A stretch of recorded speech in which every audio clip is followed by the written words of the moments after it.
नरेंद्र मोदी जी के नेतृत्व में भाजपा और एनडीए निरंतर विकसित भारत के मार्ग पर भारत को ले जाते हुए अनेक समाज कल्याण की योजनाओं को धरातल पर उतारते हुए भारत के राष्ट्रीय गौरव और सांस्कृतिक पहचान को स्थापित करते हुए उत्तरोत्तर जन समर्थन प्राप्त कर रहा है। 2024 के चुनाव के बाद से हमने हरियाणा, महाराष्ट्र और विगत वर्ष में दिल्ली, उसके बाद आपने देखा कि केरल के नगर निगम चुनावों में भारतीय जनता पार्टी ने अपनी महत्वपूर्ण उपस्थिति दर्ज कराई और तिरुवनंतपुरम में पहली बार भाजपा का मेयर बना है और 40 साल से कम्युनिस्टों के शासन को हटाकर। और कल ही महाराष्ट्र नगर निगम चुनावों में शानदार सफलता हासिल करते हुए हम जिस स्थिति में पहुंचे हैं उससे एक बात बहुत स्पष्ट है कि विपक्षी दल जो कि लगातार हार से कुंठाग्रस्त हैं, वोटों के लालच में घुसपैठिया परस्त हैं, वो अब निरंतर ध्वस्त होते चले जा रहे हैं।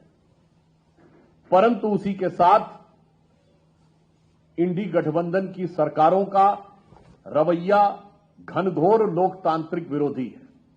आप सभी जान रहे हैं कि एसआईआर की प्रक्रिया इस समय पूरे देश में चल रही है और आज पश्चिम बंगाल से एक बहुत दुखद खबर आई कि वहां के एक बीएलओ अशोक चंद्र दास जी ने आत्महत्या की और उनकी पत्नी ने जो शिकायत दर्ज कराई है उसके अनुसार उनके ऊपर भारी दबाव था कि किसी का भी नाम नहीं काटना है, अर्थात जो संदिग्ध मतदाता हैं जिनके पास आधिकारिक और औपचारिक दस्तावेज नहीं है उनके भी नाम न काटे जाएं। इसके लिए पश्चिम बंगाल की सरकार ने जो मानसिक प्रताड़ना दी उस कारण से यह घटना हुई।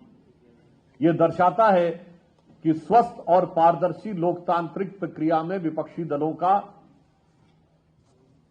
की आस्था नहीं है। दूसरी तरफ आपने देखा कि पंजाब में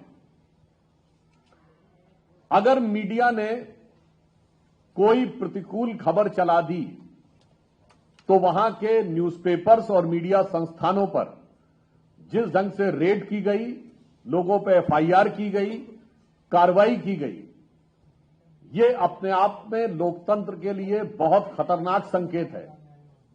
हम ये कह सकते हैं कि डेमोक्रेसी इज इन डेंजर, संविधान खतरे में है। और हमें याद आता है कि उत्तर प्रदेश में 1994 में, आज से 30-32 साल पहले, जब समाजवादी पार्टी की सरकार थी तो यहां के 2 बड़े समाचार पत्रों के कार्यालयों पर विधिवत हमला किया गया था, सिर्फ इसलिए कि उसमें प्रकाशित कुछ समाचार उस समय की मुलायम सिंह जी की सरकार को अच्छे नहीं लगे थे। वही प्रवृत्ति, वही फितरत आज 30-32 साल बाद भी यथावत दिखाई पड़ती है।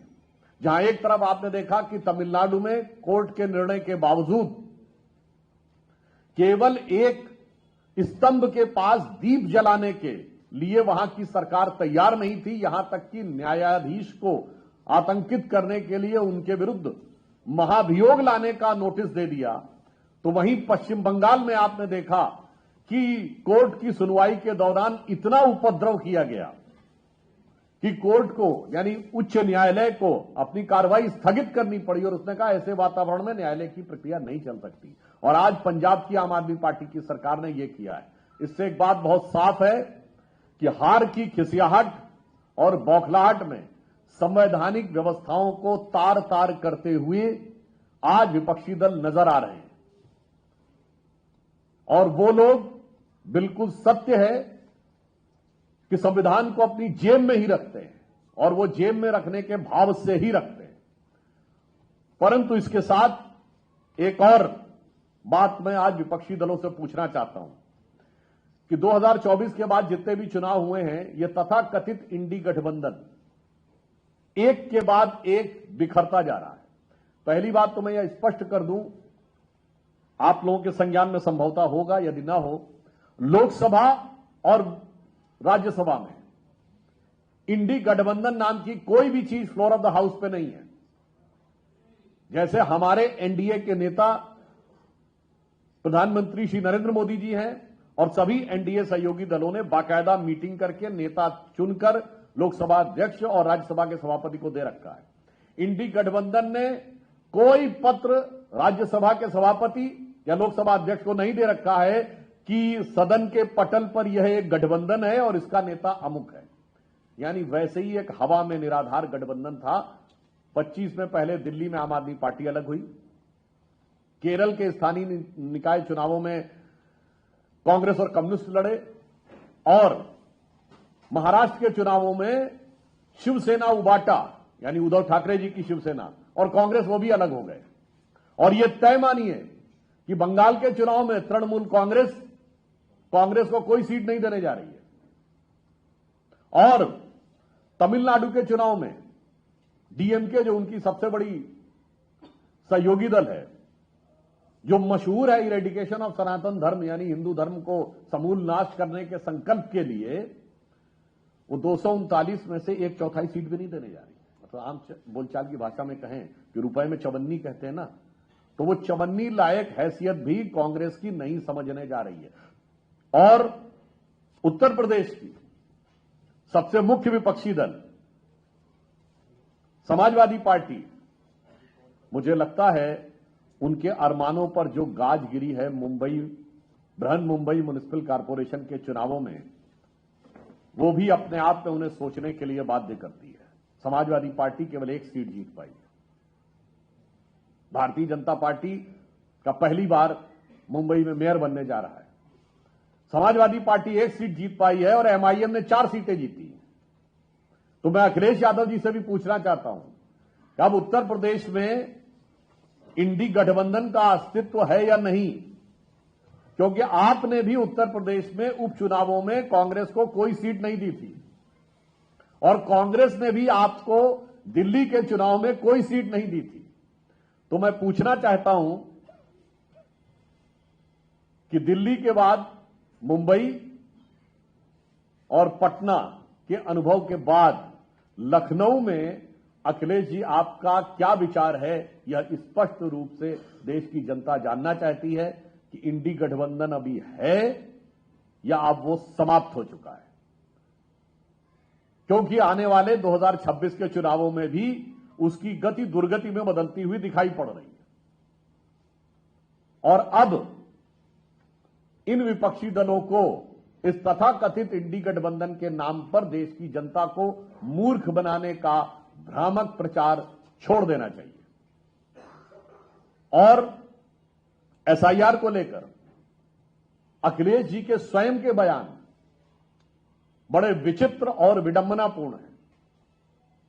जब उनको कभी यह लगता है कि उनके वोटर जुड़ गए हैं एसआईआर में, तो वो बड़े खुश हो जाते हैं और वो कहते हैं भाजपा के वोटर कट गए हैं।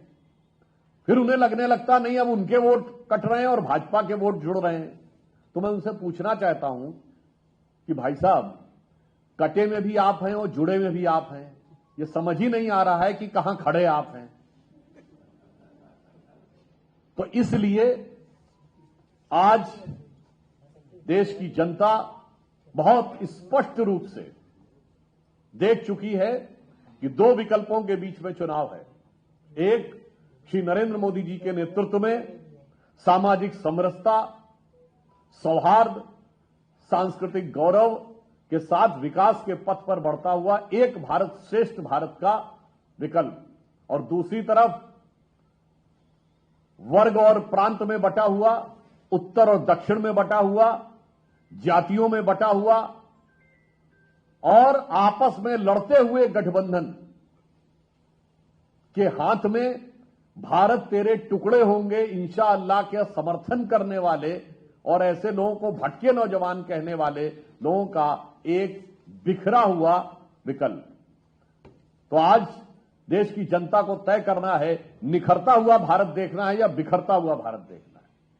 और उत्तर प्रदेश में भी मैं अखिलेश जी से पूछना चाहता हूं कि बिहार में वो तेजस्वी यादव जी के अनुभव से कोई सबक लेना चाहेंगे या नहीं, या कांग्रेस की नाकाम सियासी हसरतों का जनाजा अपने कंधे पर यूपी में भी ढोने के लिए वो तैयार रहेंगे। और उत्तर प्रदेश में एक तरफ मुख्यमंत्री आदरणीय योगी आदित्यनाथ जी के नेतृत्व में उभरता हुआ उत्तर प्रदेश, विकास के मार्ग पर बढ़ता हुआ उत्तर प्रदेश, जहां अनुशासन और कानून व्यवस्था एक महत्वपूर्ण मुकाम पर है, और दूसरी तरफ समाजवादी पार्टी के जमाने में क्या होता था, इसके लिए हमें बोलने की जरूरत नहीं है। 2007 का बहुजन समाज पार्टी का नारा पर्याप्त है। तो इसलिए हम राष्ट्रीय स्तर पर इंडी गठबंधन से पूछना चाहते हैं कि पश्चिम बंगाल में बीएलओ को आत्महत्या के लिए प्रताड़ित करना, पंजाब में मीडिया पर अटैक करना, तमिलनाडु में न्यायालय का आदेश न मानकर उन्हें आतंकित करने का प्रयास करना, इसके लिए क्या यह न माना जाए कि इंडी गठबंधन के हाथ में लोकतंत्र खतरे में है। और वैसे नाम रख लेने से किसी का काम नहीं बदल जाता। नाम इंडिया रखा था, और जब इंडिया की टीम वर्ल्ड कप जीती तो बधाई तक देना उचित नहीं समझा था।